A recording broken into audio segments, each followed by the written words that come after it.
tal? Pues un gusto en saludarles a todos quienes nos siguen en el canal de la Asociación Mexicana en Psicología Jurídica y Derecho Penal. El día de hoy, pues me complace en presentarles al maestro Luis Gutiérrez Morante, quien nos va a compartir un tema sumamente importante denominado psicología del testimonio y credibilidad, específicamente credibilidad. Él, bueno, pues es una persona que tiene muchísima experiencia en el tema y a pesar de su pues juventud ha estado trabajando muchos temas forenses, pero sobre todo el testimonio. Me voy a permitir presentar y leerles un poco de su semblanza curricular. Bueno, pues él es un referente ya, aún a su corta edad, en temas de testimonio, y pues para nosotros es un gusto que esté el día de hoy con nosotros, tocando estos temas que ya llevamos algún tiempo trabajándolos desde la propia psicología. Bueno, pues Luis Gutiérrez Morante está realizando su doctorado en la Complutense de Madrid. Él cuenta con experiencia en temas como docente universitario en diversas universidades, específicamente en temas de psicología del testimonio, psicología social, psicología criminal, entre muchos más.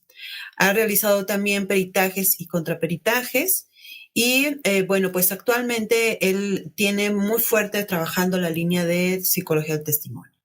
Es doctorando en psicología, como ya les comentaba, también es experto en psicología del testimonio por la Universidad Complutense, tiene un máster en psicología clínica, legal y forense por la misma universidad y tiene un máster oficial en psicología de educación por la Autónoma de Madrid, un máster en formación de profesorado por la Universidad Internacional de La Rioja y es graduado de psicología por la Universidad Autónoma de Madrid. Él, bueno, pues también cabe mencionar que pues parte de su tutor en el doctorado es el doctor Antonio Manzanero Puebla, que ha estado también con nosotros en muchas actividades. Y bueno, pues sin más, yo voy a permitir pues dejarle el espacio a Luis para que pues él precisamente empiece a abordar estos temas tan importantes para nosotros como psicología del testimonio. Pues Luis, bienvenido, muchísimas gracias. Para nosotros es un gusto que estés el día de hoy con nosotros. Muchas gracias, Vanessa. La verdad que el gusto es mío y agradezco muchísimo, muchísimo la invitación. Así que, nada, si parece, pues arranco ya con el tema. Vale, pues nada, hoy yo venía a hablar, como ha dicho Vanessa, de psicología del testimonio. Lo quería enfocar más en el tema de credibilidad, sobre todo por la relevancia que está teniendo estos días en la sociedad, ¿no? Entonces, antes de hablar de credibilidad del testimonio, lo que tenemos que plantear es ¿qué es la psicología del testimonio? ¿Por qué hablamos de psicología del testimonio? ¿Por qué tanto énfasis en psicología del testimonio cuando hablamos de este tipo de temas y no hablamos de psicología clínica, psicología educativa u otro tipo de áreas? Bueno, la psicología del testimonio es un área de la psicología que nace desde la psicología experimental, es decir, desde el estudio de los procesos cognitivos, de memoria, atención, percepción, el lenguaje, y históricamente se ha ido aplicando esos conocimientos al interés jurídico, al interés del testigo. ¿Por qué? Porque la testifical de testigos y víctimas desde muy pronta historia, en búsqueda de esa verdad, esa capacidad de detectar la mentira, ¿no? Pues ha sido de especial interés. Entonces, es interesante conocer y es necesario conocer esa base de la psicología del testimonio para entender que la psicología del testimonio no viene de la psicología clínica. ¿Y por qué hago tanto énfasis en esto? Bueno, lo veremos más adelante, pero es que, por adelantar un poco, hay mucho hincapié, mucho énfasis desde la psicología clínica a llegar a conclusiones acerca del testimonio que realmente, digamos, son contradictorias entre el concepto de la psicología clínica y psicología del testimonio.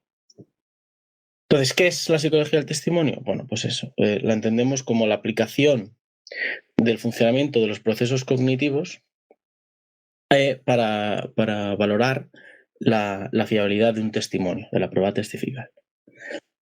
En toda su historia, ¿qué áreas se ha centrado la psicología del testimonio? Bueno, sobre todo en la detección de la mentira, en el sentido de si conseguimos detectar la mentira, pues podemos saber si un testigo miente o dice la verdad. ya con el paso del tiempo se ha centrado más en estudiar las confesiones falsas, en tareas de identificación y en valorar la credibilidad del testimonio. Es en este tema en el que nos vamos a centrar en esta exposición.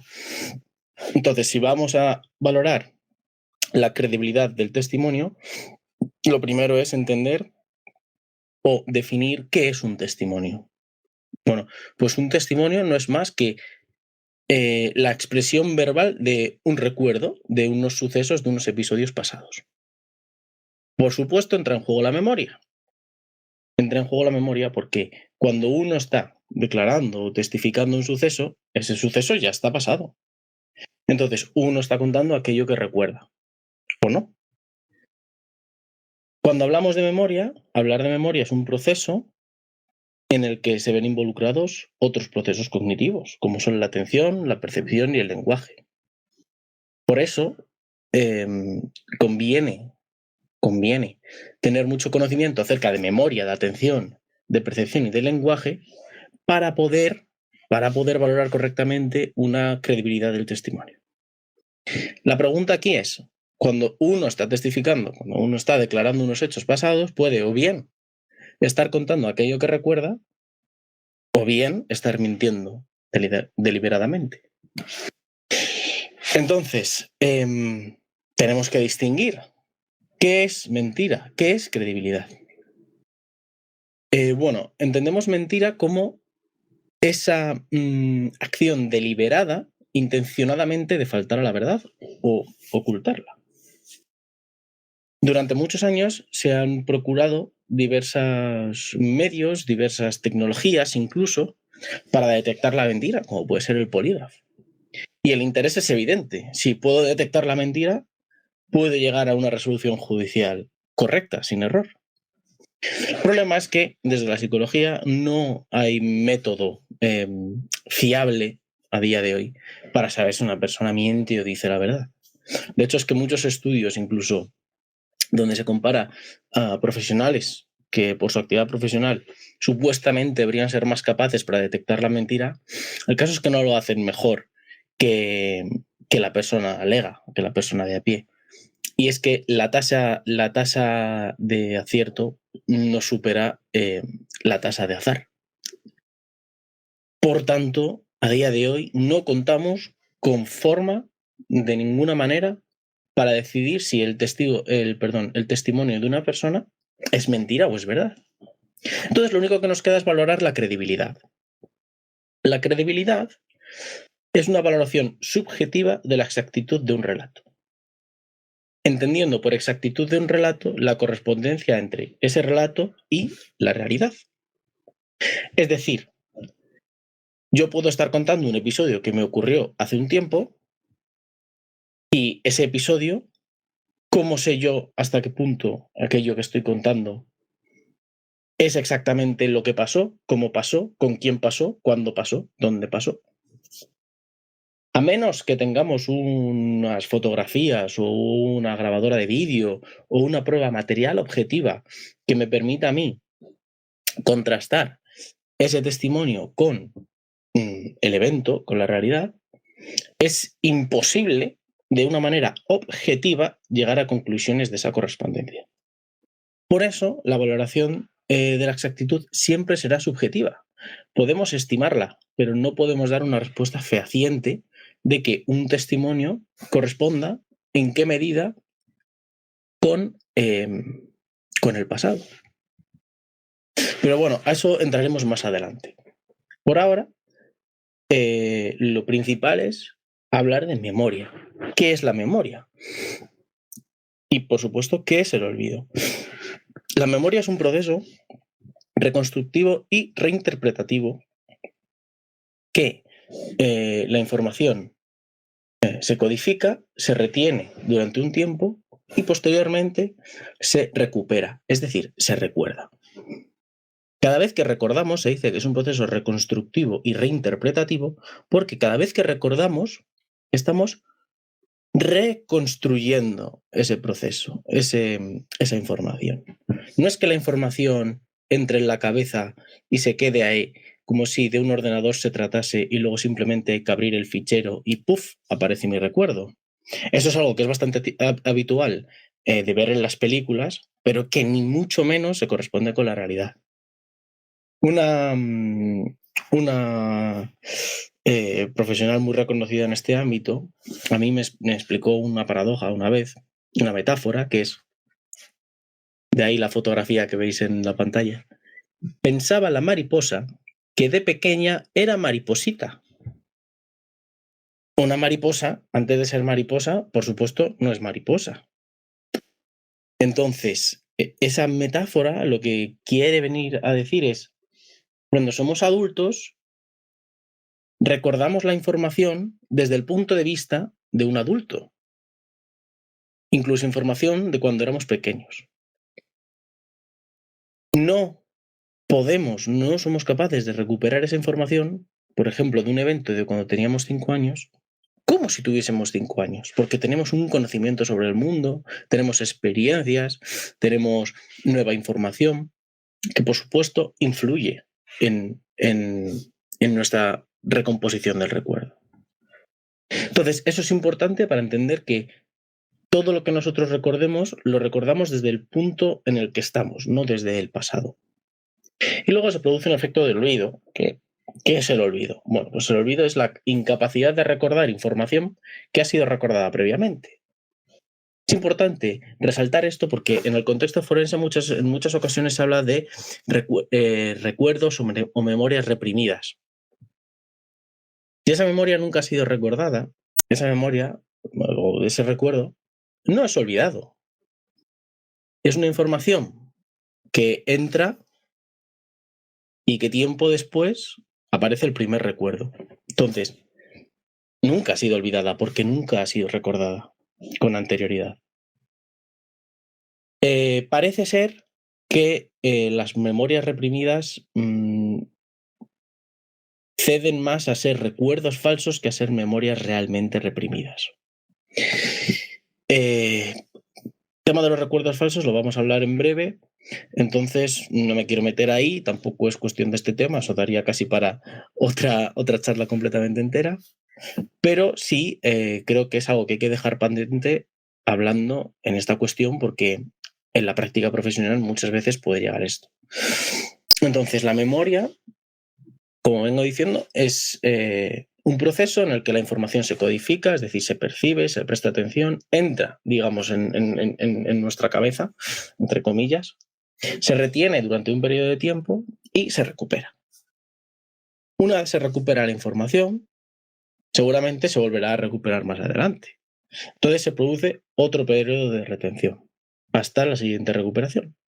Y así sucesivas veces.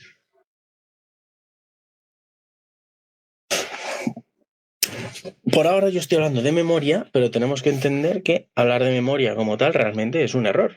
Existen muchísimos tipos de memoria. Entonces, me voy a basar en el modelo típico de memoria que distingue, por un lado, memoria a corto plazo, memoria de trabajo y memoria a largo plazo. Memoria a corto plazo sería aquella que se dispone de la información y se recupera unos segundos después. Memoria de trabajo se refiere a toda esa información que entra en la cabeza y tenemos que hacer uso de la memoria para, digamos, utilizarla, por ejemplo, cuando estamos haciendo cuentas mentales, a lo mejor, o ese camarero que toma la comanda de 3 o 4 mesas y dispone la información en su cabeza para luego dársela al chef de cocina. Y la memoria a largo plazo ya, digamos, es una información que se recupera a partir de más o menos 20 segundos, 30 segundos. Realmente es la que tiene interés en el contexto forense en credibilidad del testimonio, porque cuando nosotros valoramos la credibilidad de un testimonio, ese suceso que se recuerda proviene de tiempo atrás. Y la memoria a largo plazo se divide entre procedimental y declarativa. Procedimental es aquello que sabemos hacer, como puede ser montar en bicicleta, o conducir. Es muy difícil expresarlo con palabras, pero simplemente sabemos hacerlo, no se nos ha olvidado. Realmente es aprendizaje. y la memoria declarativa, que es aquella que podemos hablar. Dentro de la memoria declarativa, y esto será muy importante tener en cuenta en la valoración de un testimonio, existen dos tipos de memoria, la memoria semántica y la memoria episódica. La memoria semántica es, hacemos uso de la memoria semántica cuando queremos recuperar conocimiento del mundo. Por ejemplo, ¿cuáles son las capitales de Europa? Pues cómo es una interacción cuando vamos a un restaurante, o incluso cómo es en general una interacción sexual. La memoria episódica nos sitúa, es la que utilizamos cuando nos situamos espacio-temporalmente en un episodio determinado. Ya no es información abstracta sobre cómo es una interacción sexual, sino cómo hace 7 años mantuve tal interacción sexual con tal persona, en tal ocasión, en tal momento, en tal lugar. Ahí estamos haciendo uso de la memoria episódica. Como veníamos diciendo anteriormente, la memoria es un proceso reconstructivo y reinterpretativo. De forma que, cuando nosotros recuperamos o recordamos un episodio, lo hacemos también en base al conocimiento que tenemos sobre el mundo, es decir, a nuestra memoria semántica. Por eso, en la valoración del testimonio, es muy importante conocer, saber qué conocimiento tiene una persona acerca de los episodios que se están valorando. Si estamos hablando de violencia sexual o abuso sexual, entonces tenemos que ser muy conscientes y tenemos que valorar qué conocimientos tiene el testigo o víctima sobre sexo e interacciones sexuales. ¿Por qué? Porque ese conocimiento, esa memoria semántica, puede estar modificando el recuerdo episódico. Entonces,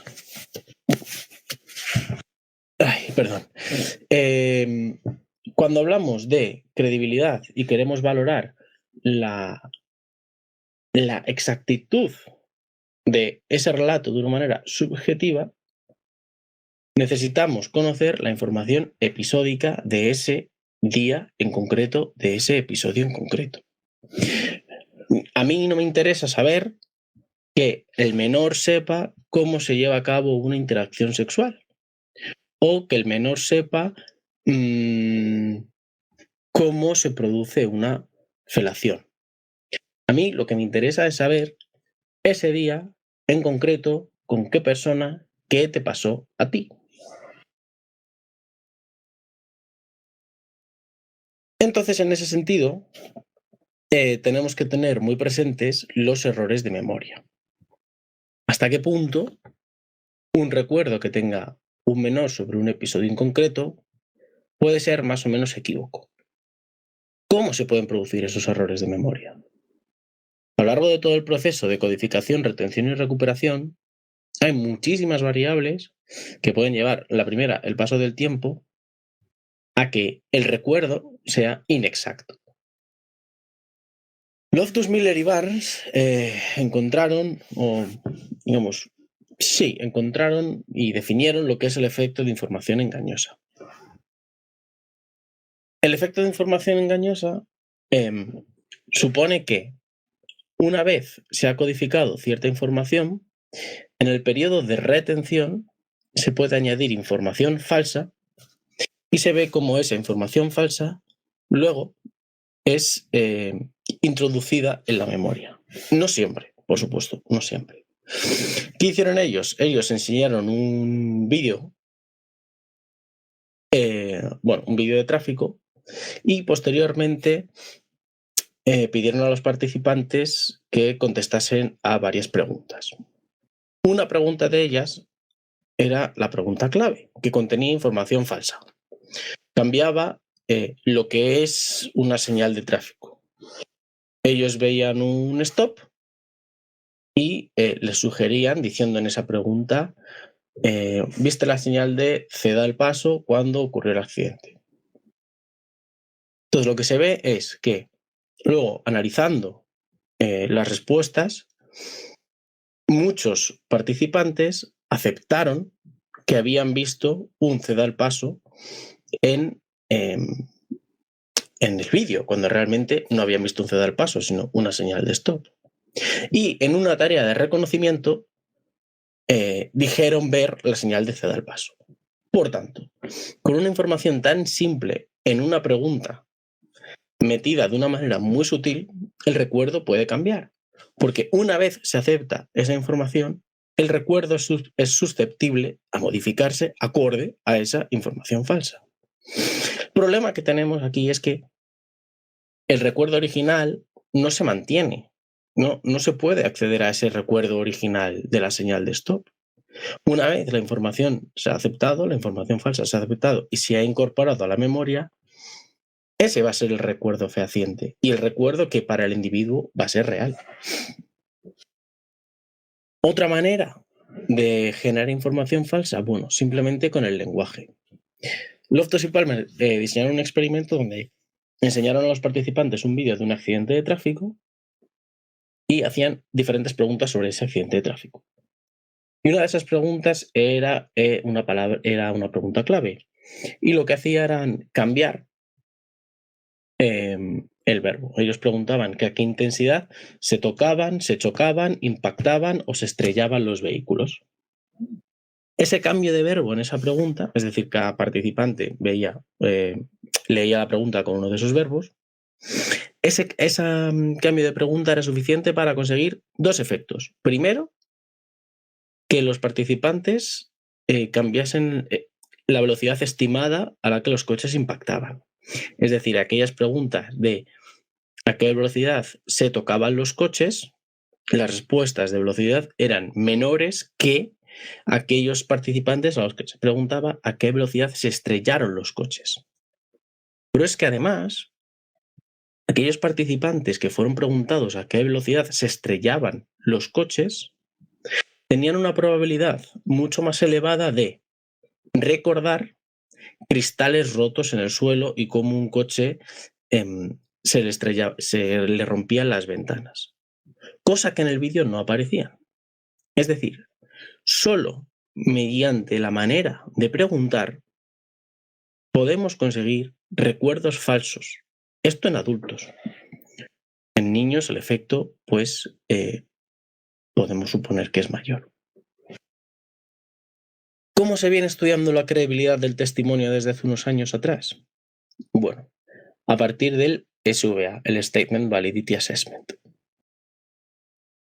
Esto es una metodología que se aplica día a día a los tribunales de justicia y que no siempre se aplica correctamente. La tesis de partida del SVA es distinguir o preguntarse cuál es el origen del recuerdo. Muy bien, tenemos este niño, este menor, que dice tal cosa. ¿Esa declaración proviene de una experiencia vivida o proviene de otras fuentes? Esta es la tesis que va a querer contestar el SVA. ¿Cómo se lleva a cabo el SVA? Se lleva a cabo primero, se realiza una entrevista al menor, luego a esa entrevista se pasa lo que es un listado de criterios que se conoce como el CBCA y posteriormente un listado de criterios que se conoce como chequeo de validez, cuya finalidad es contrastar hipótesis. El fin del SVA es contrastar hipótesis. En muchas ocasiones nos encontramos que a partir del SVA, y es que en la literatura científica sí aparece, que a partir del SVA se pueden llegar a conclusiones de credibilidad. En el día a día y en la práctica nos encontramos muchas limitaciones en ese respecto porque el SVA no está estandarizado. No es que a partir de ciertos resultados se consigue que, o se decide que el testimonio es creíble o es muy creíble o es poco creíble. Es una valoración absolutamente subjetiva del evaluador. Por eso, el énfasis del SVA debe ser no tanto en hablar sobre si el testimonio es más o menos creíble, sino en hablar de un contraste de hipótesis. Esto lo vamos a ir viendo ahora. La entrevista. Primera fase del SVA. ¿Qué tenemos que tener en cuenta antes de llevar a cabo la entrevista? Lo primero que tenemos que tener en cuenta cuando viene un menor y lo vamos a entrevistar es, ¿se han hecho entrevistas previas? ¿Cuántas veces se ha entrevistado a este menor? ¿Cómo han sido esas entrevistas? ¿Está yendo a psicoterapia? ¿Ha dicho algo ya el menor? Toda esa información nos puede servir a nosotros para ajustarnos a la hora de hacer la entrevista. Nuestra entrevista tiene que ser una entrevista libre. Una entrevista libre significa que nosotros debemos dejar hablar al menor y que nuestras preguntas no deben ser sugestivas. Preguntas del estilo, papá te hizo esto, ¿verdad? O ¿tu tío estaba allí o no estaba allí? Ese tipo de preguntas que llevan a incitar a una respuesta, ya sea sí, no, o a decir sí, verdad, en el primer caso, son preguntas sugestivas. Hay muchísimos tipos de preguntas sugestivas. El caso es que, como acabamos de ver, a partir de las preguntas se pueden generar recuerdos y aceptación de información falsa. Por eso nuestras preguntas deben ser abiertas, del estilo de cuéntame qué te pasó, cuéntame más. Solo debemos realizar preguntas un poquito más cerradas cuando queremos contrastar determinada información que no nos ha quedado claro, porque a veces la capacidad de lenguaje de los menores no es suficiente para que nosotros podamos entender todo. Entonces, en ocasiones sí que tenemos que, una vez terminada la entrevista o una vez terminada cierta parte de la declaración, utilizar preguntas no tanto sugestivas, sino un poquito más cerradas que una pregunta abierta para buscar un poquito de información más detallada. A todo esto nosotros tenemos que haber establecido previamente un rapport.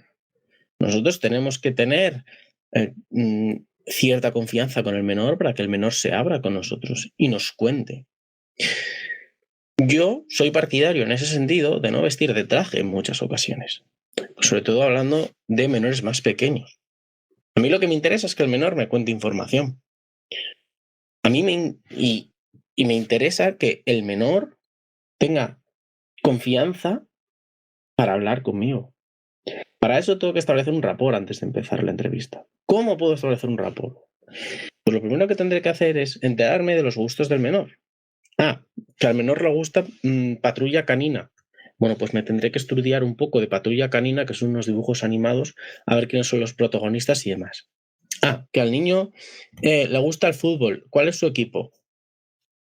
El Atlético de Madrid. Bueno, pues entonces tendré que estudiar un poco sobre el Atlético de Madrid para poder enganchar con ese menor. Ya no soy partidario del traje y de vestir de una manera muy formal, porque eso los niños más pequeños lo ven como una forma de autoridad. Y los niños pequeños tienen tendencia aquiescente hacia la autoridad, es decir, a aceptar la información que la autoridad les diga. En ese sentido, si a mí se me percibe como una fuente de autoridad y yo, sin querer, incluyo información falsa en la entrevista, más probablemente él la aceptará. Y además, todo depende del menor, puede ser más complicado establecer rapport. Pero bueno, eso es un gusto personal mío. Cuando nos enfrentamos a la entrevista, tenemos que tener todo el rato en mente que no sabemos lo que ha pasado, si ha pasado algo o si no ha pasado nada. Tenemos que evitar sesgos confirmatorios. No podemos llevar a cabo la entrevista asumiendo que los hechos han ocurrido, porque entonces nuestra entrevista será sugestiva. Haremos preguntas sugestivas. Reforzaremos respuestas en esa línea de que el suceso ha ocurrido. Incluso a lo mejor castigamos respuestas que digan lo contrario. Por supuesto, hay que estudiar muy bien el caso antes de acceder a la entrevista para evitar preguntas innecesarias, para evitar informaciones erróneas. Y siempre se recomienda que haya dos entrevistadores.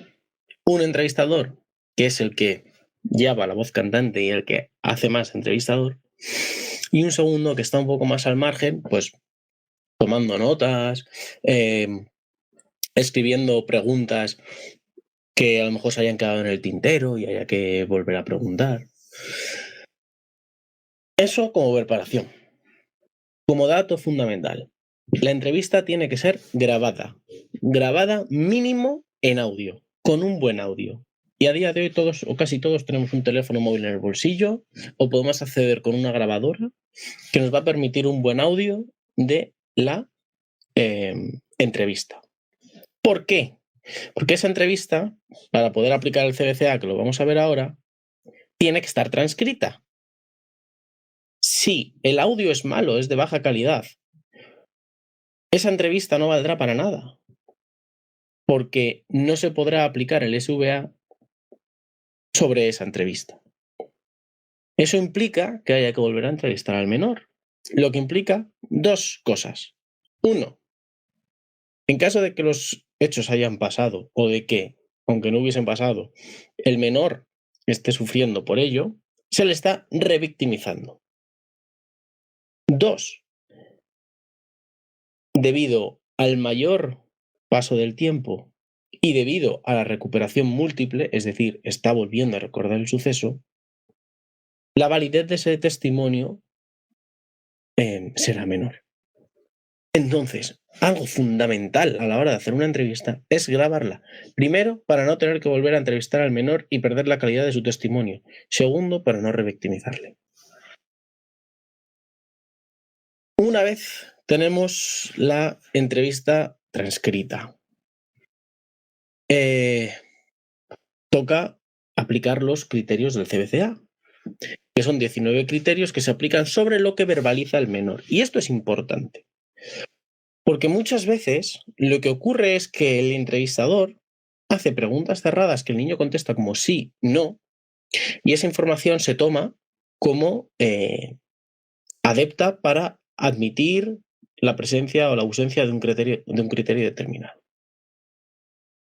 Y no. Solo tenemos que tener en cuenta la información que ha sido obtenida a través de preguntas libres o a través de esas preguntas cerradas que nos ayudaban para especificar algo más la información. Pero aquellas preguntas, aquellas respuestas que nazcan de preguntas sugestivas deben, sí o sí, ser desechadas. ¿Por qué? Porque no sabemos si esa información proviene del recuerdo del menor o de que está aceptando nuestra información que nosotros estamos incorporando en ese momento al hacer la pregunta. Entonces, el supuesto que nosotros debemos tener para aplicar los criterios es que el menor no tiene conocimiento suficiente para inventar el relato. ¿Por qué? Porque ya hemos hablado antes de que nosotros no somos capaces de detectar la mentira. Esto es lo que lleva a que el CBCA no se recomienda aplicar en adultos. Un adulto puede en un momento determinado, con información suficiente, con información semántica, inventar un episodio acerca de un evento en concreto sobre un abuso sexual. En ese caso, los criterios del CBCA se dispararán. De 19 criterios, en esa declaración habrá presentes 17 criterios. Ahora vamos a ir por ellos, pero veréis que muchos de ellos realmente asumen que el menor no tiene conocimiento suficiente para aportar cierta información. Y en todo caso, lo que es importante, aunque históricamente se ha hablado de puntuar como presencia o ausencia los criterios, o como 2, 1, 0 en todo caso, veamos que eso a día de hoy, con el conocimiento que tenemos sobre memoria, no es suficiente. No es suficiente decir, bueno, es que esta declaración cumple con 15 criterios. Ya, ¿y qué? ¿Qué pasa porque cumpla 15? ¿Qué pasa porque cumpla 10, 8, 7, 2 o 19? No hay una estandarización de esta prueba. Por tanto, el CBCA lo único que nos aporta es información. Lo que es interesante es decir, muy bien, se cumplen estos criterios. ¿Y por qué se cumplen estos criterios? Pongamos que el primer criterio, por ejemplo, es estructura lógica dentro de características generales. Estructura lógica o cantidad de detalles. Estructura lógica se refiere a que el suceso sea lógico, que sea coherente. Y cantidad de detalles se refiere aquí. A mayor cantidad de detalles, supuestamente más creíble es ese relato. Bien, pongamos un adulto con muchísima experiencia sexual. Ese adulto que tiene muchísima experiencia sexual, o incluso aunque no sea adulto y tenga muchísima experiencia sexual, puede tener información suficiente para relatar un evento perfectamente estructurado lógicamente y con gran cantidad de detalles. ¿Sí? Por tanto, es importante definir o estudiar este criterio se cumple, pero ¿por qué se cumple? ¿Qué explicaciones hay a que este criterio se cumpla?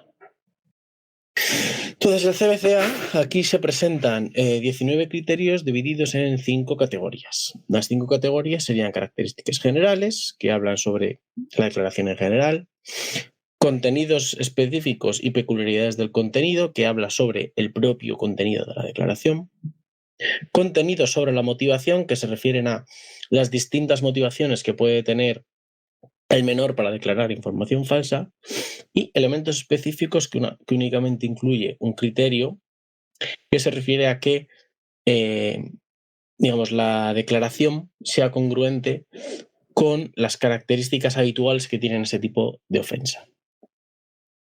Creo que no es, digamos, en esta presentación no tiene mucho sentido meterse a estudiar qué es cada criterio. Esto puede dar para una presentación completamente entera. Pero para mí sí es importante estudiar los artículos originales. Steller y Konken, 1989, en español Steller y Konken, 1994, en el libro de Raskin. Es fundamental estudiarlo bien para tener muy claros, además en esos artículos viene muy especificado cuándo un criterio se cumple y cuándo un criterio no se cumple. Hay muchísima información en Internet, pero hay muchísimo ruido. Hay muchísimos criterios que están mal explicados. Entonces, cuando nosotros vamos a hacer la credibilidad del testimonio, nosotros tenemos una declaración, tenemos al lado nuestro artículo que explica la presencia o ausencia de cada criterio y nos leemos la declaración y buscamos que ese criterio esté presente o esté ausente. Si de los 19 criterios encontramos que 14 están presentes, entonces deberemos explicar criterio a criterio por qué están presentes. ¿Hay alguna razón ajena o externa, algún factor de influencia, como veremos más adelante, que pueda estar explicando la presencia de ese criterio? Y una vez ya tenemos el CBCA completo, debemos realizar lo que se conoce como el chequeo de validez. El chequeo de validez cumple 13 criterios cuya finalidad es contrastar hipótesis. Yo, en mi práctica profesional, estoy harto de ver una declaración que se pasan el CBCA como si fuese un chequeo de criterios y ya está, se cumplen 15 de 19, y luego cojo los 3 criterios de validez y igual, los paso como un chequeo. No. El chequeo de validez no deja de ser una guía para contrastar una serie de hipótesis. Hipótesis se han planteado muchas hipótesis. Heinz Hoffe, en 2000, tiene un artículo en el Anuario de Psicología Jurídica, plantea de una manera muy sencilla que ante la hipótesis de la verdad, tomando verdad como exactitud más que como verdad, debemos plantear la hipótesis de la mentira, es decir, el menor está mintiendo deliberadamente, la hipótesis de sugestión, es decir, hasta qué punto los recuerdos del menor pueden estar más o menos alterados, puede estar desarrollando recuerdos falsos, y la hipótesis de la incapacidad. Es decir, si el menor tiene algún trastorno mental o alguna condición que le lleve a ser incapaz de discernir entre la fantasía y la realidad.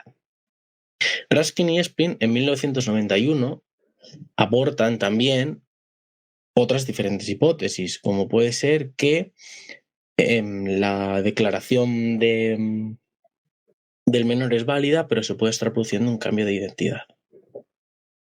Más adelante, y ya más recientemente, en 2015, Konken, Scott y Manzanero, Konken, recordemos que es uno de los autores del CBCA,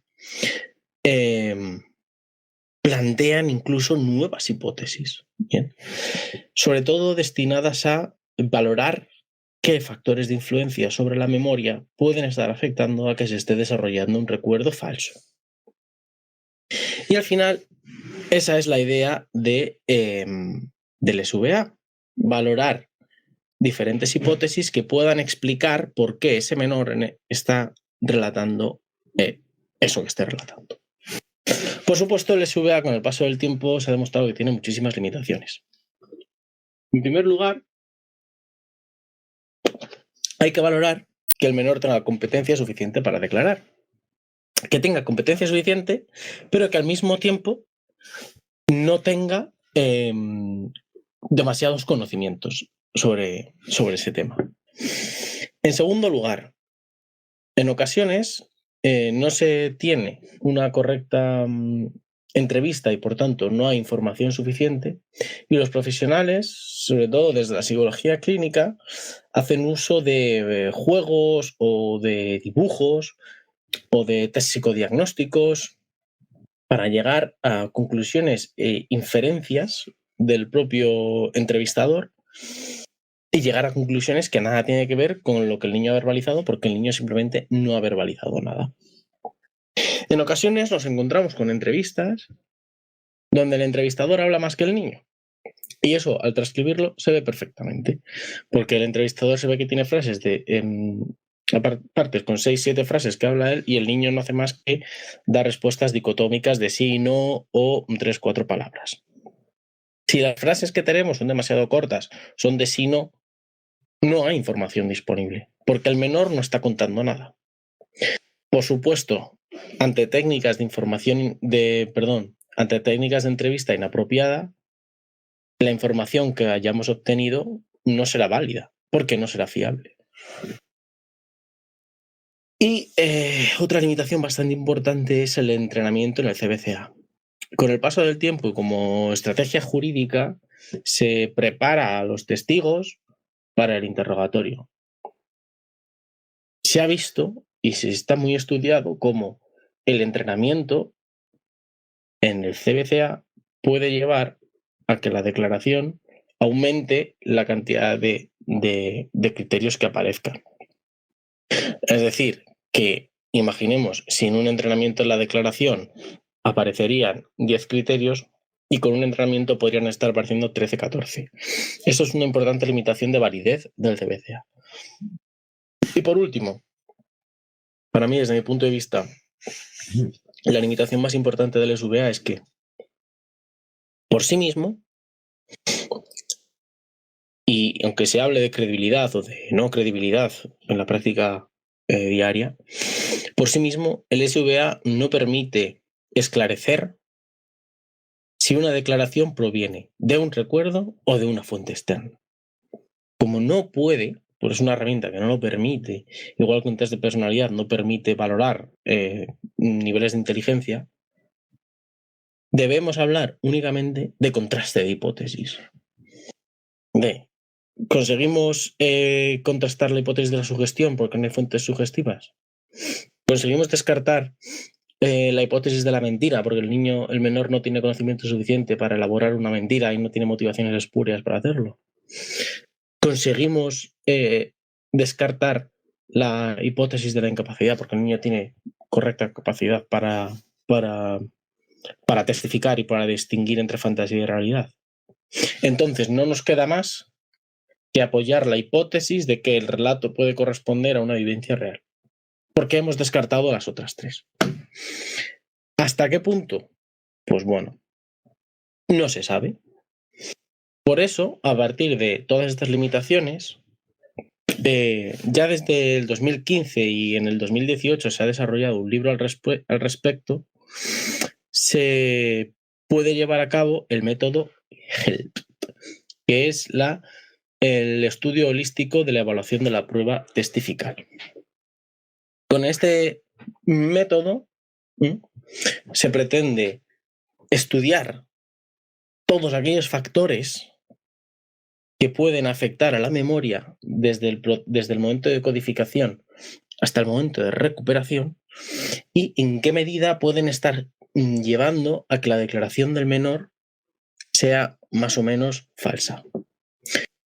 Permite dos cosas. Permite valorar tanto la exactitud de la declaración como la testifical en pruebas en diligencias de identificación. El proceso para evaluar una declaración.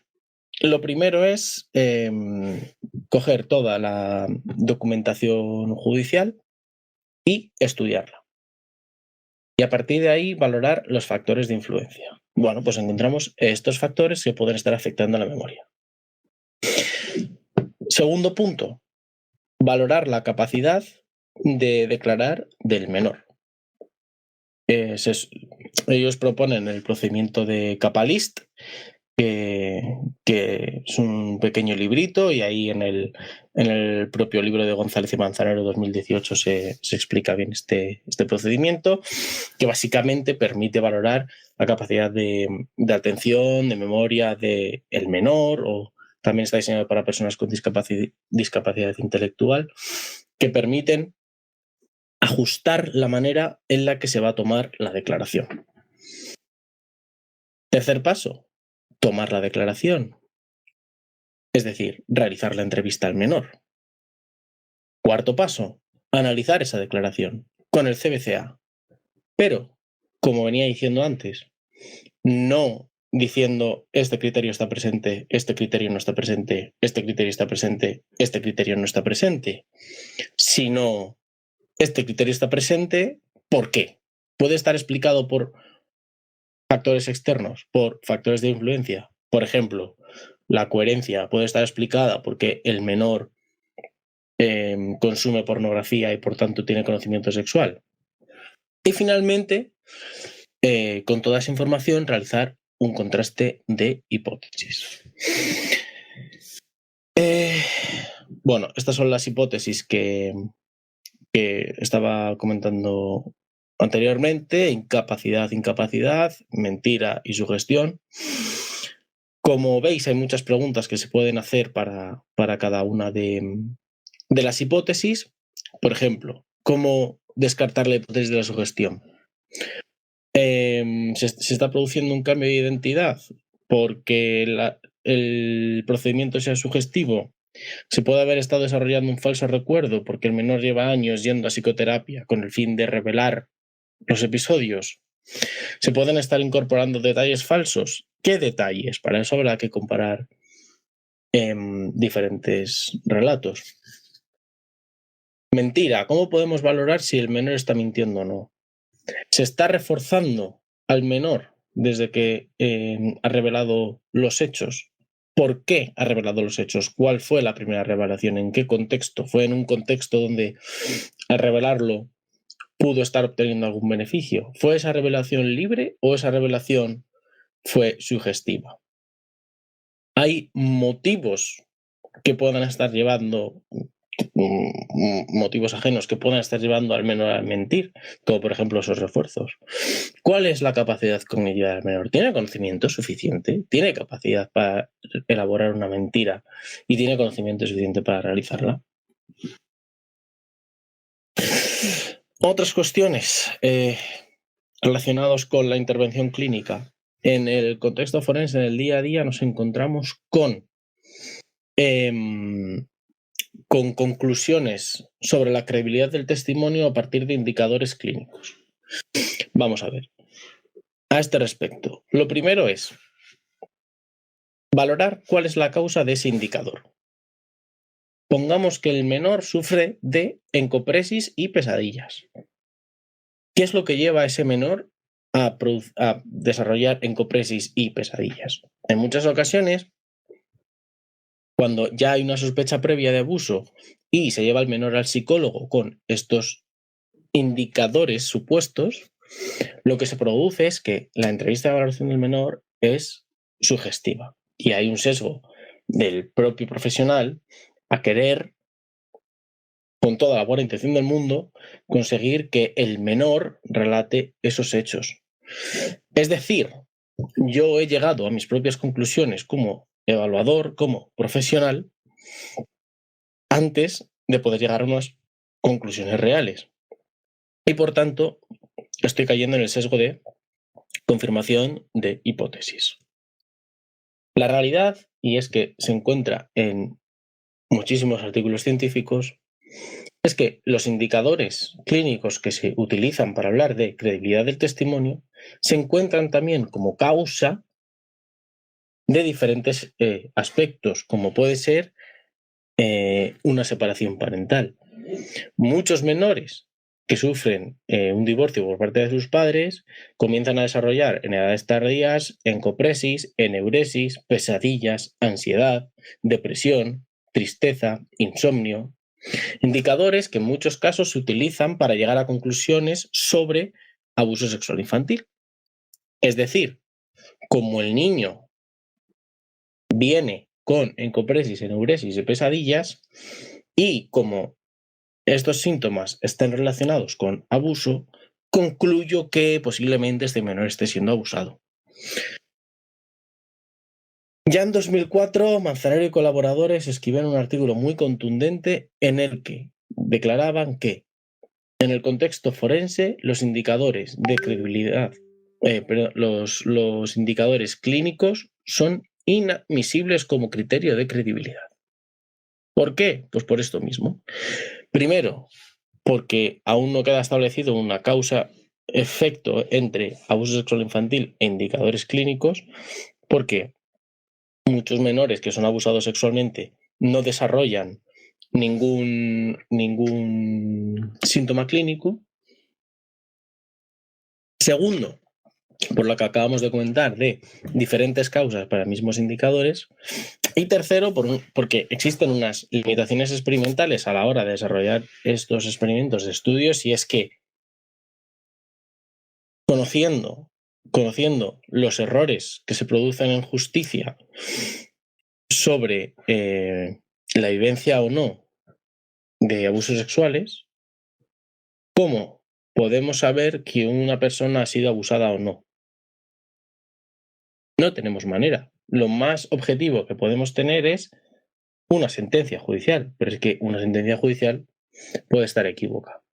Entonces, importantísimo, si hablamos de credibilidad del testimonio, estamos hablando de credibilidad del testimonio, no de credibilidad clínica, ni de indicadores clínicos, ni de nada. A partir de indicadores clínicos, a día de hoy, por suerte o por desgracia, no podemos llegar a conclusiones de credibilidad y muchísimo menos de que unos supuestos hechos hayan ocurrido o no.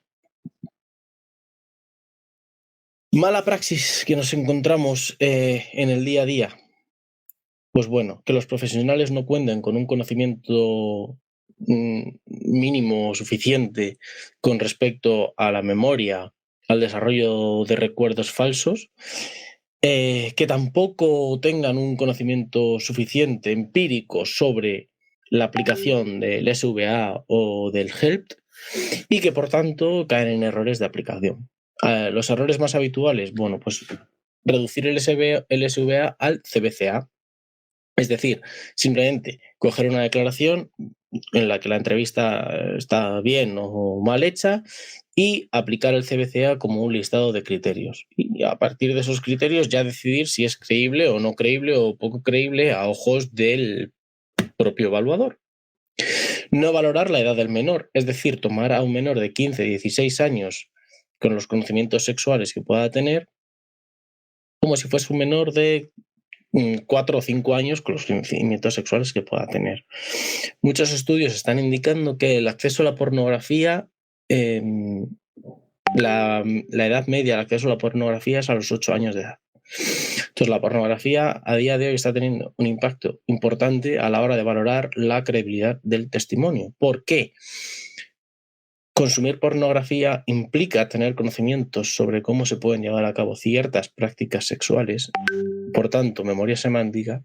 Por tanto, en caso de desarrollar un recuerdo completamente falso, poderse desarrollar a partir de esa memoria semántica, y en caso de haber experimentado algo, que se esté introduciendo información falsa, engañosa, a raíz de ese conocimiento sexual. Por supuesto, muchos profesionales no plantean hipótesis, como vengo diciendo, aplican los criterios del CBCA y deciden si es creíble o no es creíble, sin valorar su gestión, sin valorar mentiras, sin valorar la capacidad del menor para fantasear o no. Las entrevistas en muchas ocasiones no se valora en términos de en qué medida el entrevistador puede estar sugiriendo o planteando información falsa dentro de sus propias entrevistas, es decir, se valora en la entrevista únicamente lo declarado por el menor, pero no se valora la interacción del propio entrevistador. En muchas ocasiones no se conoce el significado de credibilidad, llevando a decidir que el SVA es una herramienta objetiva para valorar la credibilidad. Bien, el SVA nunca podrá ser una valoración objetiva de la credibilidad, porque la credibilidad, por definición, es una valoración subjetiva de la exactitud de un recuerdo. Entonces, cuando hablamos de credibilidad, debemos hablar de contraste de hipótesis, porque es la mejor manera que tenemos para acercarnos a una correcta valoración. Y otros profesionales también habitualmente utilizan indicadores clínicos, algunos como informe aparte y otros dentro de su informe de credibilidad del SVA. Utilizan indicadores clínicos, digamos, para fomentar o apoyar esas hipótesis de partida. Como conclusiones, cuando valoramos la credibilidad del testimonio, necesitamos conocer bien el concepto de credibilidad, entender que la credibilidad es una valoración subjetiva, porque la única valoración objetiva que podemos hacer sobre la exactitud de un recuerdo es con pruebas externas como un vídeo o unas fotografías. En ese caso nosotros no tendríamos cabida en un contexto forense. Si hay un vídeo, no hay más que decir. Tenemos que conocer las limitaciones del SVA, que son muchas, que son muchísimas, que el SVA es una herramienta que se puede aplicar en muy poquitos casos, que cada vez en menos debido al acceso a la pornografía, al acceso a los conocimientos, a la temprana edad a la que se empiezan a practicar relaciones sexuales de manera habitual, y que tienen mucha limitación en cuanto a su aplicación por la falta o porque un pasito más a la hora de valorar todos los aspectos que rodean una declaración. Eso nos lo aporta el HELPT. Cuando hacemos un peritaje, lo que tenemos que llegar a cabo es un contraste de hipótesis, no dar valoraciones de credibilidad o no credibilidad. Primero, porque somos incapaces de hacerlo de manera objetiva y estandarizada. Segundo, porque eso es una competencia que le compete al juez. Tenemos que tener claras las implicaciones de mala praxis. El contraperitaje y el metaperitaje está muy bien como herramienta para evitar condenas erróneas, pero una mala praxis durante todo el proceso muy potencialmente va a llevar al menor a desarrollar recuerdos falsos en caso de que no se hayan producido, pero no lo sabemos. Entonces, muy potencialmente puede llevar a un menor a crecer toda su vida pensando que determinada persona ha abusado de él, con las consecuencias que todo eso puede llevar sobre su desarrollo y sobre su evolución en la vida. Y por último, yo quiero destacar la necesidad de una muy buena formación en psicología del testimonio, una muy buena formación en memoria, atención, percepción y lenguaje, especialmente en memoria, porque es la base de la valoración de la credibilidad del testimonio, y basar nuestros informes en ciencia. Todos nuestros informes deben estar bien referenciados, con referencias de calidad, y haciendo caso y leyendo mucho los artículos originales para entender de dónde provienen las herramientas que estamos aplicando, en qué contexto se pueden aplicar y cómo se han evolucionado con el paso del tiempo. Con esto finalizaría lo que es la exposición. Entonces, cualquier duda que podáis tener, aquí en mi primera diapositiva os he dejado mis correos de contacto para yo estoy disponible en esas direcciones de email para cualquier asunto que podáis necesitar. Pues muchísimas gracias, Luis, por tu presentación. Creo que has sintetizado genuinamente un tema muy amplio. Esperemos que posteriormente podamos tener como esa profundización en estos temas, pero pues vamos de a poco. Es un tema que estamos trabajando mucho desde la propia psicología, entender, comprender los propios constructos. Y como te platicaba hace un momento y les comento a toda nuestra audiencia, es que la psicología del testimonio en México, bueno, va tomando mucha fuerza, pero para nosotros es importante promover las buenas prácticas con apego a pues estándares científicos. Y pues bueno, nosotros tenemos muchísimo por trabajar aún. Tenemos reciente publicaciones de la Suprema Corte de Justicia, algunas guías y manuales para temas de prueba pericial. Entonces, bueno, pues estamos pues realmente caminando muy poco en ese sentido y por eso era importante para nosotros que pues tu participación el día de hoy y pues bueno, agradecerte tu tiempo, sobre todo pues el profesionalismo que has mostrado desde el primer momento que se te ha invitado a las charlas.